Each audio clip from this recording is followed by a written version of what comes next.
እግዚአብሔር ይመስገን እያልን ጌታን የምናመሰግንበት ጊዜ ላይ ነው ያለነውና ዛሬም በድጋሚ ጌታን እናመሰግነዋለን። እግዚአብሔር ይመስገን።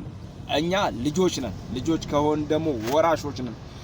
ስለ ልጅነት ሳስብ ብዙውን ጊዜ ሉቃስ ወንጌል ምዕራፍ 15 ላይ ያለው ያ አባካኙ ልጅ ትዝ ይለኛል እና በአባቱ ቤት ካለው ከሞላው ንብረት ይልቅ በቤቱ በአባትየው ቤት ብዙ ነገር እያለ ምቹ ነገር እያለ ግን ያው የልጅ ነገር ሆነና እንደ ልጅ አስቦ ከቤት ሊወጣ ወደደ። አባትየውን የሚገባኝን ድርሻዬን ስጠኝ ብሎ ያለውን ሁሉ ወሰደ፣ ይዞ ሄደ። በሌላው ሀገር በባዕድ ሀገር ወይም ደግሞ በማያውቅበት ሀገር ሄዶ የማይከፍለውን ዋጋ በአባቱ ቤት ተንደላቆ የሚኖርበትን ትቶ በሄደበት በዛ ክፉ ዋጋ ከፈለ። የሚበላው ነገር ሁሉ እስኪጠፋ ድረስ የያዘው ነገር ሁሉ እስኪያልቅ በእጁ ላይ ምንም እስካይገኝ ድረስ መጨረሻ ላይ ሪያ ጠባቂ ሆኖ ሪያ የሚበላውን አሰር ይመኝ ነበር ይላል መጽሐፍ ቅዱስ።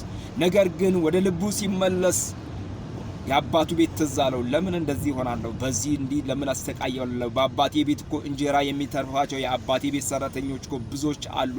እንዲህ ልበላው አባቴን ሂጄ አባቴ ሆይ በሰማይና በፊትህ በድያለሁ፣ ካሁን በኋላም ልጅህ ልባል አይገባም ብሎ ተናገረ። ወደ ልቡ ተመለሰ። ከዛም ወደ አባቱ ቤት መጣ። አባት ቸር አይደለም? አባት ደግ አይደለም? አቀፈው፣ ተቀበለው።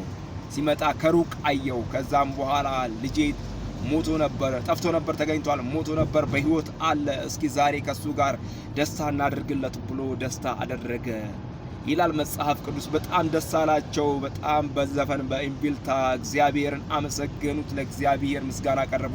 ምክንያቱም ይሄ ሳያቅ የጠፋው ልጅ ወደ ቤት ስለመጣ፣ ወደ አባቱ ስለመጣ፣ ከእንደገና በምህረት ስለተመለሰ። ውድ የእግዚአብሔር ቤተሰቦች ይህንን የምናገራችሁ አንድ ነገር ልላችሁ ፈልጌ ነው። እናንተ ልጆች ናችሁ። ልጆች ከሆናችሁ ደግሞ ወራሾች ናችሁ። ልጅና ባሪያ ይለያል። ባሪያ የሚባለው ወይም ደግሞ በቤቱ ሙሉ ስልጣን የሌለውን ልጅ ግን የአባትነት ስልጣን አለ። ከአባቱ የሚቀበለው ነገር አለ።